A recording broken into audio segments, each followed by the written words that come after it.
Welcome to the Golden Llama Show, where enlightenment is just a podcast away and where spirituality meets laughter. I'm your host, Andy, the Empath Guide, here to blend spirituality with laughter and give enlightenment a high five. Join me on this cosmic roller coaster ride through the realms of wisdom and wonder. Get ready to laugh, learn, and expand your consciousness. Today, we have a truly inspiring guest joining us, Katrine. She embodies the power of stories that uplift and encourage, anchored in her deep faith in Jesus and the miracles that shape our lives. Katrin believes in the transformative impact of sharing our spiritual journeys.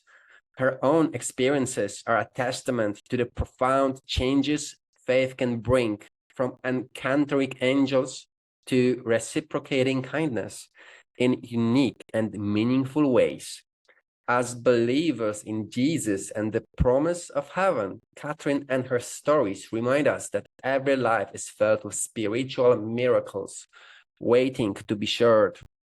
Through her message, she encourages each of us to embrace our own stories of faith and resilience, inspiring others and leaving a positive impact on all who listen. Thank you for being on the show, Katrine. I have to ask, how did you come to explore this spiritual side of yours? I grew up in a haunted house, but I always me and my sister, we grew up in Germany. And when we grew up, we had a babysitter and that taught us how to pray. And, sometimes we just we most likely wanted to learn about the spiritual things that, why we are here and Jesus and all the whole surroundings, with the ghosts, if that's real or not. But we questioned this whole thing sometimes, and then we kind of got some miracles out of it. Like, for example, when we grew up and went to school, we went with the bus, and after the bus, we went with a train. And we were always a little short with money, and my sister, she wanted a candy bar so bad, and I told her just forget about it because we don't have the money for the little candy bar. But when we got out of the train station, there was a man right across from us, and he was falling down, and people were right there to help him. So we just stood there for a minute, and my sister just tapped me and said, hey, let's pray for this man. So we did actually pray for him, and then we went on our way, and we passed almost like the candy machine, the vending machine. And she just stood there, my sister, and just looked at it, and there was the exact candy in that machine. I guess it's somehow our prayer got listened to. It's just a small gift, and I believe we all receive a gift. If we believe, you will receive, right? That's what it said. Even in the Bible, you believe, you will receive. So, we move on, and we kind of forgot about the miracle that did happen. And many more after that were following us, like the miracles, because I now do too a lot of gratitudes in my life, because, those gratitudes, even if you don't have much, but somehow there's always a miracle somewhere. Like, I give you an example. When my dog passed away, I wasn't really a big, I didn't have a big income, but when she passed, I kind of felt like she was talking to me in like a way that I kind of know it was her. She told me, Mom, just don't worry about it. I will take care of it. So I was like, okay, should I believe my voice that I hear? Is that my dog, or, am I crazy? But all of a sudden I got a text message from my it's a friend of mine. I knew her for a few years, and we talk sometimes on the phone, but maybe once, twice a year, that's it. Not really much. So anyway, she just sent me a text message right after my dog passed and right after I heard the message from my dog, what I believe was her. I got the message from my friend saying, I'm just going to transfer you 125. And I was like shocked because I didn't expect anything. I didn't like ask her for it. You know, it was just came right after the voice I heard. So I do believe it was my dog talking to me. But I mean, you know, people believe different things. I know truly in my heart, it was my dog talking to me. And I do truly believe that when we are in spirit one day, we can, all of us, we can communicate with animals as well. That's true. After my cat passed away, I also met him in this spiritual plane. And my cat actually, since my mother struggled with her kidneys, he took that disease from her since he loved her that much. And that was the reason he passed away, due to kidney failure. It's so connected with everything else. And sometimes we keep forgetting that we're not here alone. Based on what she said, what is miracle for you and what is gratitude? Okay, a gratitude is when you're thankful for the smallest things in your life. Like, let's say, even a penny that you find on the street, because if you don't honor the smallest things, like I used to not really honor the penny on the street. I'm like, okay, I'm not gonna touch it, you know, but I learned that this is very important step for you to actually honor that penny. So there's a quick story about it, because when I started to realize you do need to honor every penny, you know, I kind of heard it on somewhere, I can't remember, but from a video that I was watching. And I do believe it could be something real, that you should be thankful for everything you have, you know, even if it's not much. So anyway, me and my two boys, we go out shopping, and you know, sometimes you just don't look, but my boys look, and then they find the pennies and we collect them. And one day we went to Busch Gardens, and my oldest, he came and said, oh mom, there's a penny. I'm like, oh wow, yeah, you know, just making it excited for him. And then there was a guy further down the road, and he just came up to us and said, here's a $50, have fun. I mean, it's like, it is to me a miracle, you know, when you honor the smallest things, that you can get bigger things out.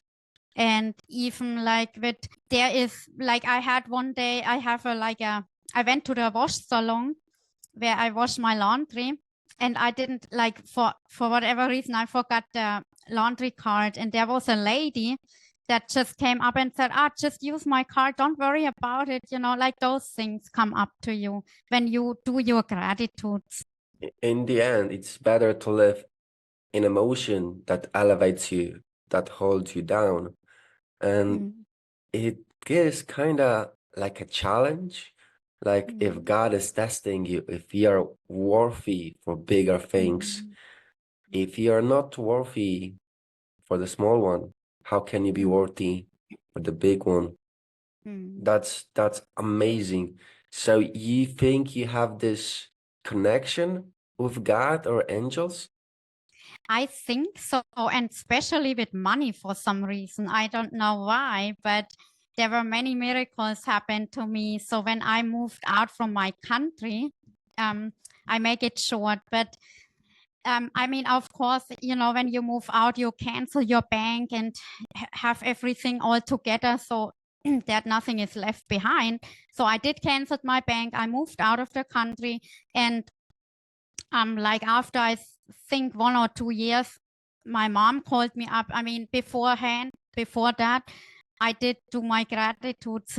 Just recently, I was listening to a CD about money and, you know, spirituality. And it's not evil, I believe, if you do those things, because some people say, oh, it's evil if you do wish for more money. I don't think so. It, like, in a way, if it's, you know, the right way, if you do it the right way.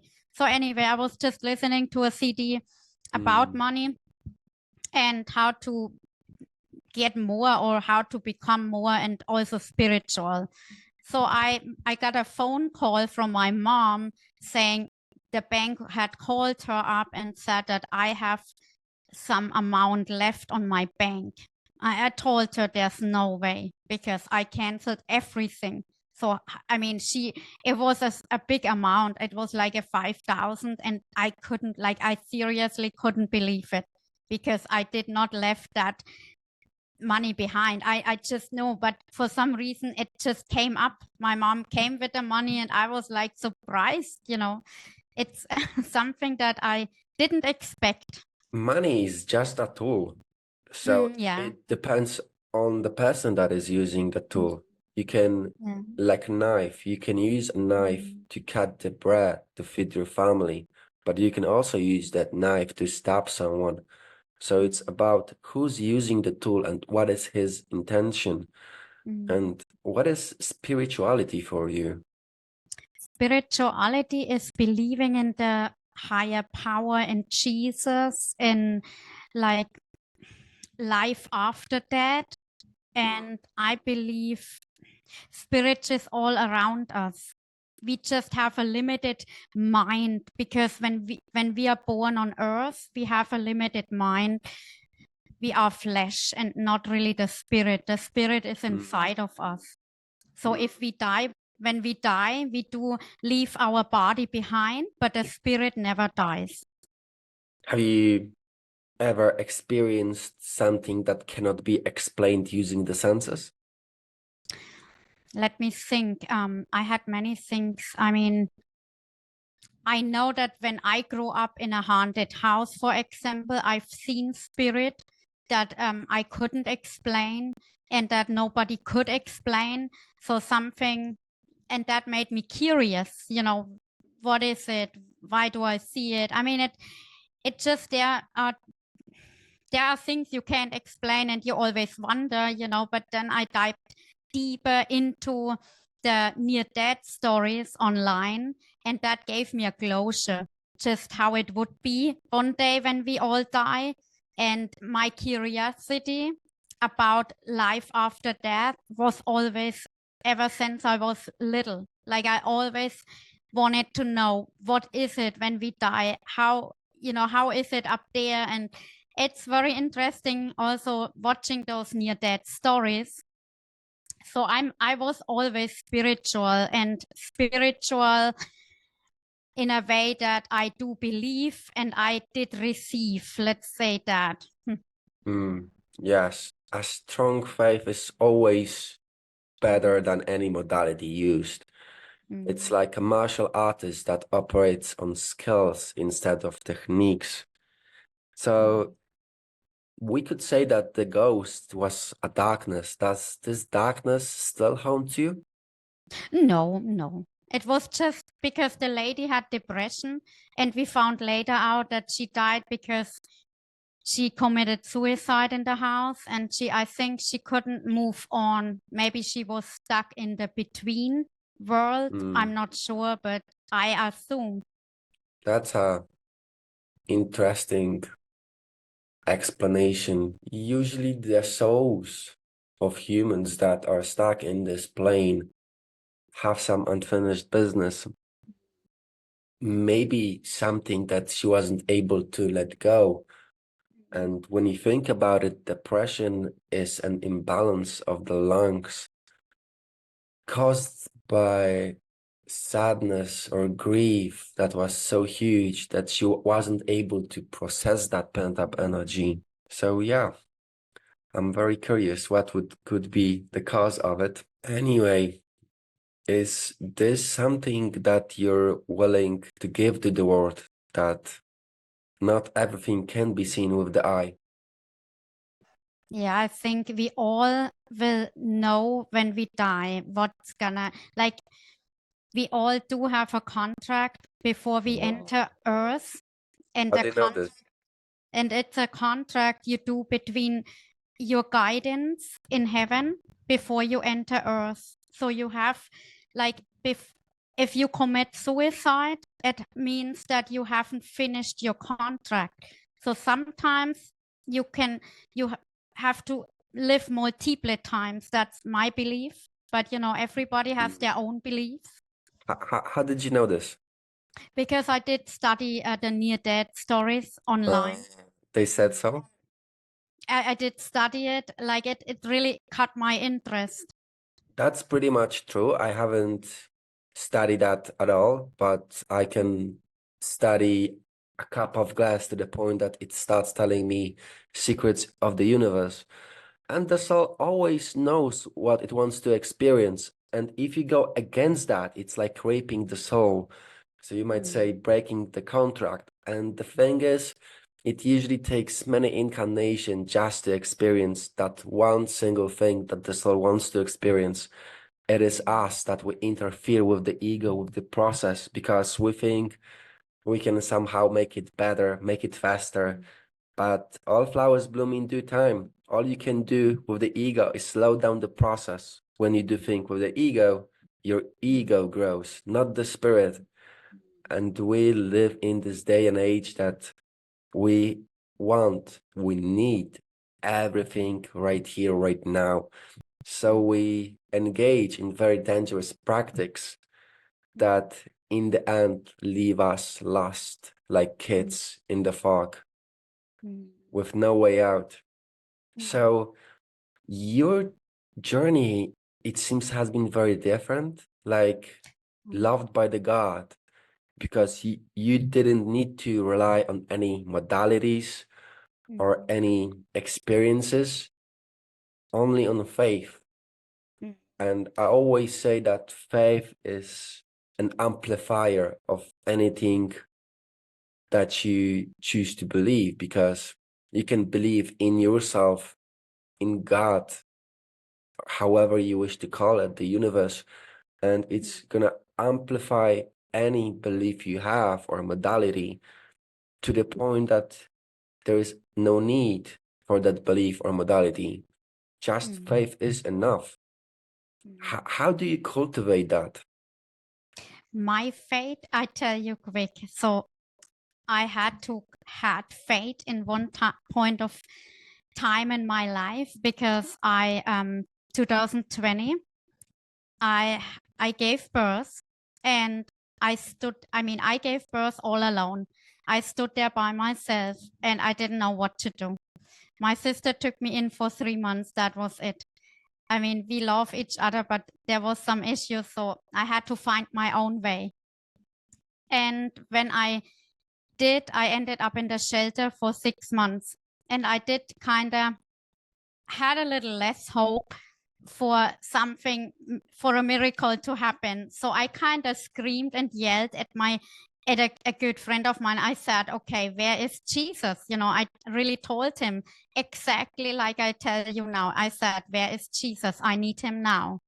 So a good friend of mine, he said, yeah, let's just, you will get out of the situation. And I said, like, getting out of that situation that I was in with a newborn baby. And so anyway, with a low income on top and another child that I had no child support. So it was kind of tough at this moment. And next day, I got a phone call from the office lady in the shelter, and she told me to come up there to the office. And so I went there, and she told me, you know what? I've been here for a long time and I never experienced anything like that. You have really luck for whatever reason. She told me there is a building that they are building for people that stand on their own feet, but they have a little more help.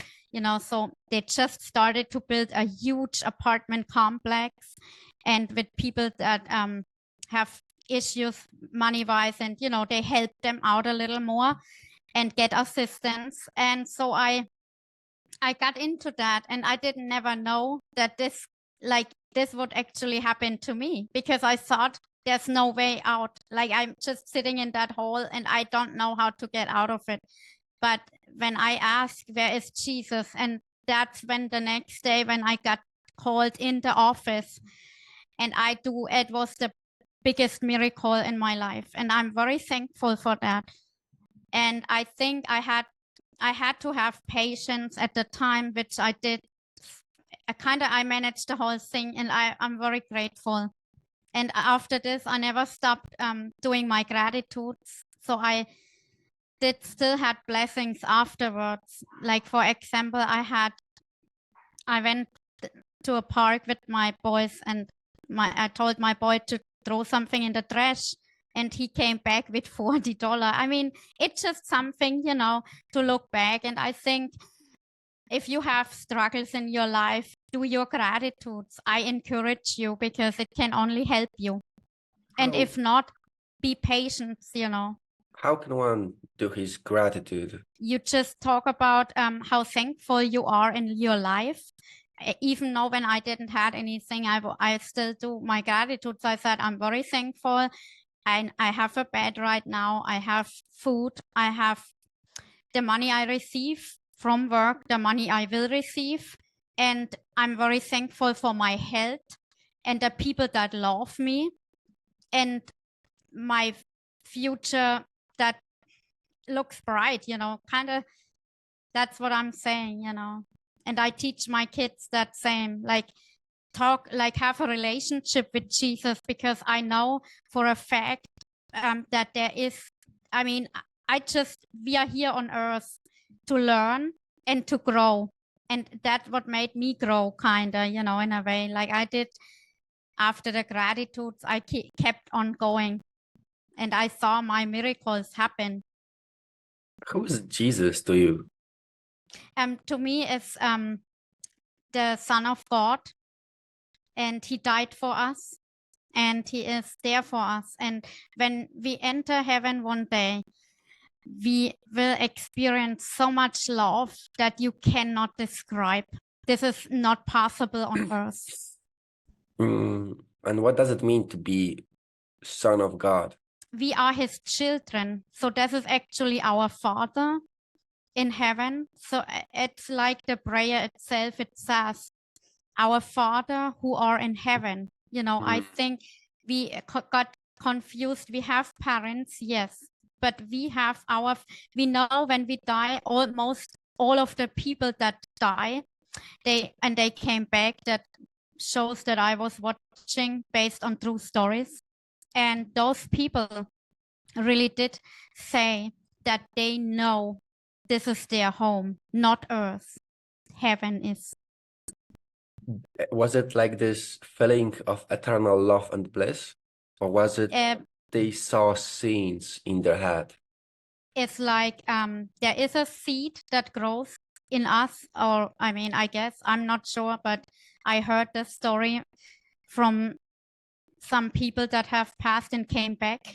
And they did talk about a seed that is growing that we can't see really, because we are out of flesh. But when you die, you do see, it's like a spirit, like we never die. But the whole thing is very incredible. There is a technique in internal alchemy of Tao called fusion of elements, where you gather the energy to manifest this pearl that you could call a seed of your soul, and then you move it around the body, and it allows to dissolve the ego to very high levels of awareness. Anyway, do you believe in past incarnations? Yes, I do. We have to, I will say, sadly, reincarnate if we haven't finished our business on this lifetime, because sometimes I'm talking to myself and I tell, if there's a way, I would love to just not reincarnate. People love their lives, of course, but there's so many obstacles that we have to overcome. And sometimes even now for me, it's very stressful, and it's just very depressing too. Even I look I mean, I do my gratitudes. I think positive, but sometimes it's a struggle too. And I want to be done with that lifetime, and not come back again, if Mm, possible. many of advanced people have the same belief that they don't want to be reborn. Mm. And have you actually saw some of your past lives? I did long time ago in Germany. Me and my sister, we did actually hypnotic, and we learned about it, which I would never recommend because you can go through a bad life experience that you had in the past life. And my sister actually experienced one that wasn't really nice, and she kind of broke out, her face broke out, and she started to cry for no reason.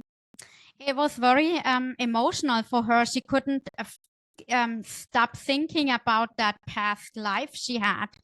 On my end, I was fine. You never know, I mean, it can end up bad, and then it can end up okay for someone. But because we are not supposed to know everything, and that's another, I guess, why, you shouldn't.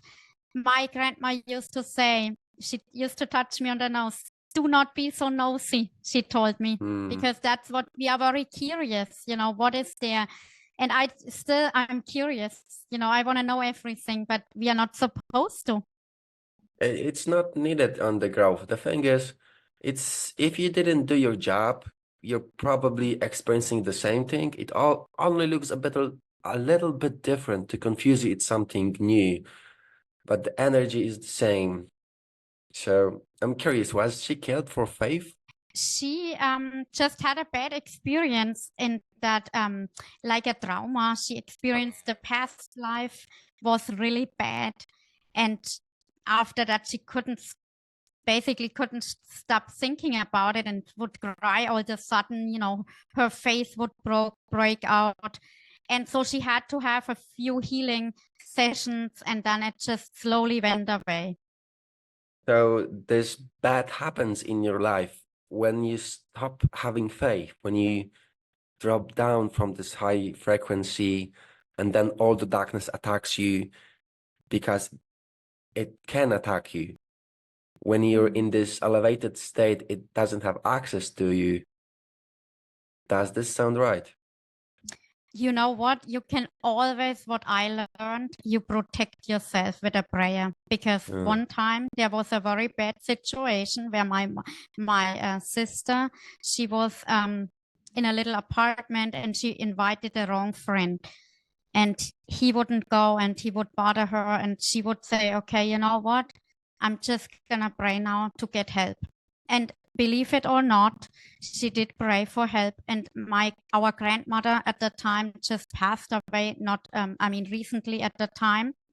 And she did pray, and she knew this, that she also called upon our grandmother to help after or before the prayer, I'm not sure. But anyway, so there was something in the room that came like a wind. I'm not sure how exactly, I wasn't there, but my sister told me. And the guy had a jacket on, and something pulled his jacket down, and he freaked out. He's like, what is this? And I'm out of here. And he was shocked. He just ran off. And I do believe in the power of the prayers, because prayers do protect you.